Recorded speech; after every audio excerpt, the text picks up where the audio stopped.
নমস্কাৰ, আমাৰ study hub new YouTube চেনেলটোলৈ আপোনালোক সকলোকে পুনৰবাৰ স্বাগতম জনাইছোঁ।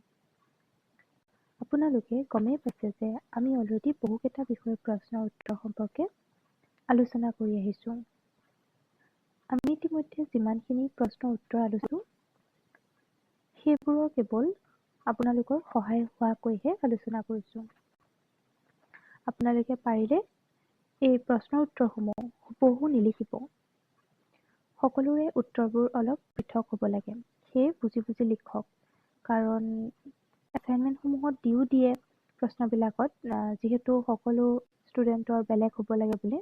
গতিকে আপোনালোকে জাষ্ট এটা আমাৰ ভিডিঅ'বোৰৰ পৰা আভাস ল'ব, লৈ তাতে আপোনালোকে আপোনালোকৰ নিজা ধৰণেও কিবা বহাই লিখিব পাৰে। এনেকুৱা প্ৰশ্ন আপোনালোকে পৰীক্ষাত পাব আৰু এনেধৰণেই লিখিব লাগিব। সেয়ে আমি আপোনালোকক এটা আভাস দিব চেষ্টা কৰিছোঁ।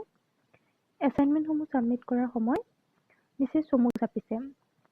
লাষ্ট ডেট 10 জানুৱাৰী। লাষ্ট ডেট 10 জানুৱাৰী। গতিকে নিজৰ এছাইনমেণ্টসমূহ আপোনালোকে খুব সুন্দৰকৈ আৰু পৰিপাটিকৈ লিখক আৰু লাষ্ট ডেটৰ আগত জমা দিয়ক।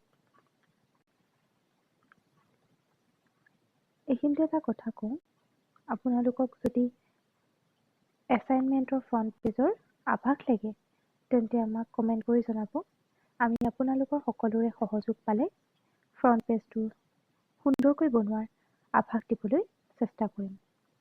লগতে আমি 10 জানুৱাৰীলৈকে যিমানখিনি ভিডিঅ' পাৰোঁ সিমানখিনি ভিডিঅ' দি আপোনালোকৰ এছাইনমেণ্টৰ ভিডিঅ' বিশেষকৈ দিব চেষ্টা কৰিম। এছাইনমেণ্টসমূহ বিভিন্ন ছাবজেক্টৰ বিভিন্ন বিষয়ৰ এছাইনমেণ্ট আমি অলৰেডি বহুতকেইটা আপলোড কৰিছোঁ আৰু 10 জানুৱাৰীৰ আগত বাৰে জুলাই ওলাইছে। 10 জানুৱাৰীৰ আগত আমি যিমানখিনি পাৰোঁ দিবলৈ চেষ্টা কৰিম। বহুতখিনিয়ে বাকী আছে, কিন্তু লাষ্ট ডেট বহুত চমু চাপি আহিল। আমাৰ সময় সুবিধা মিলাই আমি যেনেকৈ পাৰোঁ আপোনালোকৰ সুবিধাৰ বাবে দিব চেষ্টা কৰিছোঁ। আৰু এইকেইদিনত আমি চেষ্টা কৰিম আপোনালোকৰ সকলোৰে সুবিধা হোৱাকৈ, সহায় হোৱাকৈ অলপ সৰহকৈ দিবলৈ নাজানো কিমান পাৰোঁ, চেষ্টা কৰিম। আৰু এটা কথা কওঁ, 10 জানুৱাৰীৰ পিছত যিহেতু এছাইনমেণ্ট ছাবমিট 10 জানুৱাৰী, তাৰপিছত আমি পাঠ্যপুথিৰ কুৱেশ্যন এনচাৰবিলাক আলোচনা কৰিম ভাবিছোঁ। যদি আপোনালোকে বিচাৰে তেতিয়াহ'লে আমাক কমেণ্ট কৰিব। আপোনালোকৰ সহায় পালে আমি আলোচনা কৰিবলৈ সুবিধা হয়। যদি আপোনালোকে বিচাৰে পাঠ্যপুথিসমূহৰ থকা কুৱেশ্যনবিলাকৰ এনচাৰসমূহ আলোচনা কৰাটো, তেতিয়াহ'লে আমি দিবলৈ চেষ্টা কৰিম। আজি আলোচনা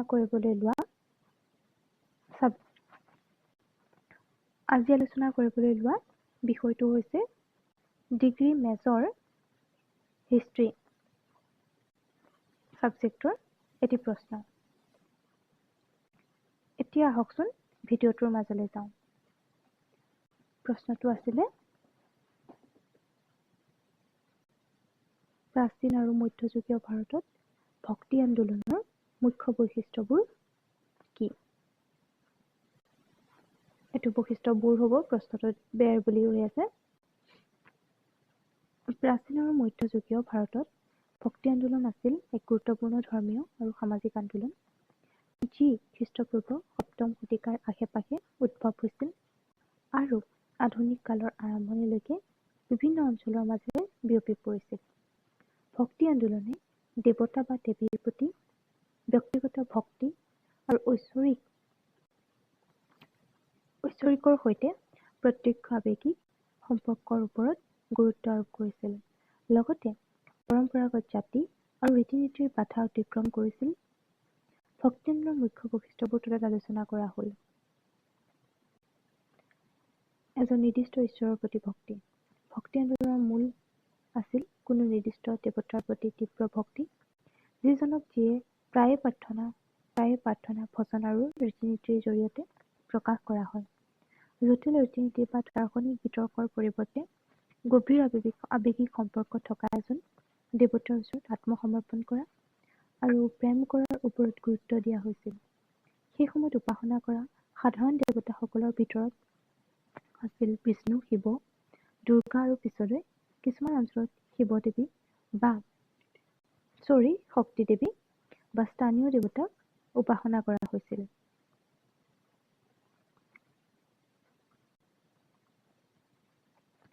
ৰীতি-নীতি আৰু জাতি প্ৰণালীক প্ৰত্যাখ্যান। ভক্তি সাধুসকলে গোড়া ব্ৰাহ্মণবাদৰ দ্বাৰা বজাই ৰখা কঠোৰ জাতিগত শ্ৰেণীবিন্যাস আৰু ৰীতি-নীতি প্ৰণালীক প্ৰত্যাখ্যান কৰিছিল। তেওঁলোকে সেই বিশ্বাসৰ বাবে ওকালতি কৰিছিল যে সামাজিক পাৰ্থক্য বা ৰীতি-নীতিৰ বিশুদ্ধতা পালন কৰাতকৈ ঈশ্বৰৰ প্ৰতি ভক্তি, আন্তৰিকতা আৰু প্ৰেম অধিক গুৰুত্বপূৰ্ণ। উপাসনাৰ সৰলতা। ভক্তি আন্দোলনকাৰীসকলে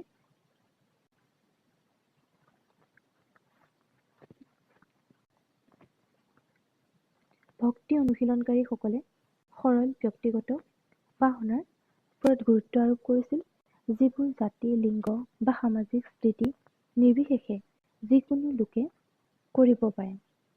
তেওঁলোকে বিশ্বাস কৰিছিল যে স্থানীয় ভাষাত গীত, নৃত্য, প্ৰাৰ্থনা আৰু জপ-ধ্বনিৰ জৰিয়তে ঈশ্বৰৰ প্ৰতি ভক্তি আৰু প্ৰেম প্ৰকাশ কৰিব পাৰি, যাৰ ফলত ইয়াক সাধাৰণ লোকৰ বাবে উপলব্ধ কৰিব পাৰি। স্থানীয় ভাষা আৰু স্থানীয় সাহিত্য। ভক্তি কবি আৰু সাধুসকলে আঞ্চলিক ভাষাত ভক্তিমূলক স্তুত, কবিতা আৰু গীত ৰচনা কৰিছিল, যাৰ ফলত ধৰ্মীয় ধাৰণাসমূহ জনসাধাৰণৰ বাবে উপলব্ধ হৈ পৰিছিল। এইটো পূৰ্বৰ সংস্কৃত গ্ৰন্থৰ বিপৰীতে আছিল, যিবোৰ প্ৰায়ে সাধাৰণ জনসাধাৰণৰ বাবে অগম্য আছিল।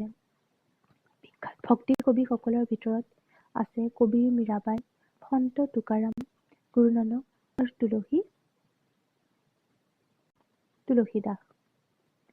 আৱেগিক আৰু ৰহস্যময় অভিজ্ঞতা।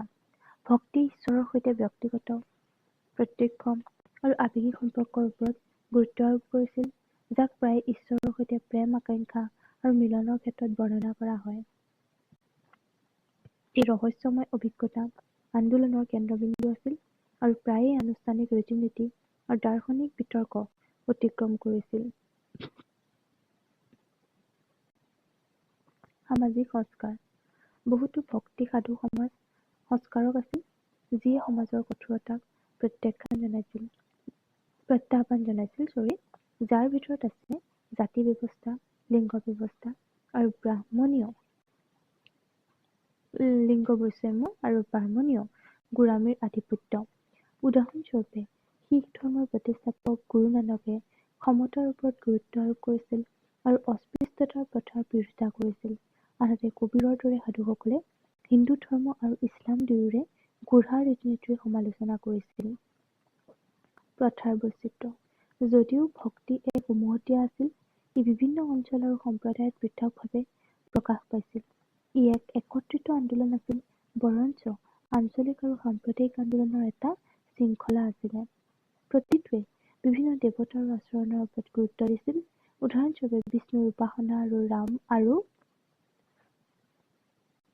কৃষ্ণৰ দৰে তেওঁৰ অৱতাৰক কেন্দ্ৰ কৰি চলি থকা বৈষ্ণৱ ধৰ্ম কেন্দ্ৰিত ভক্তি আন্দোলনক শিৱক সমৰ্পিত শৈৱ ভক্তি আন্দোলনৰ পৰা পৃথক মনোযোগ দিয়া হৈছিল।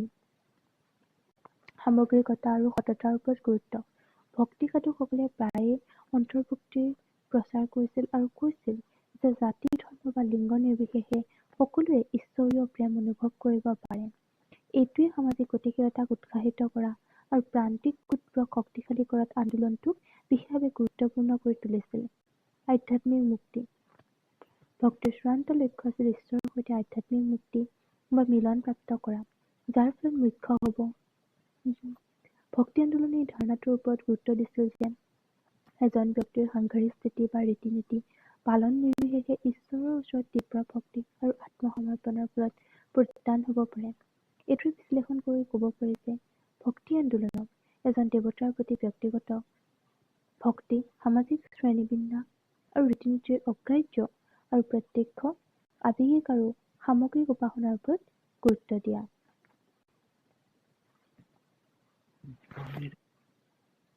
এনেদৰে আজি আমি ডিগ্ৰী মেজৰ হিষ্ট্ৰী ছাবজেক্টৰ এটি প্ৰশ্নৰ উত্তৰ সম্পৰ্কে আলোচনা কৰিলোঁ।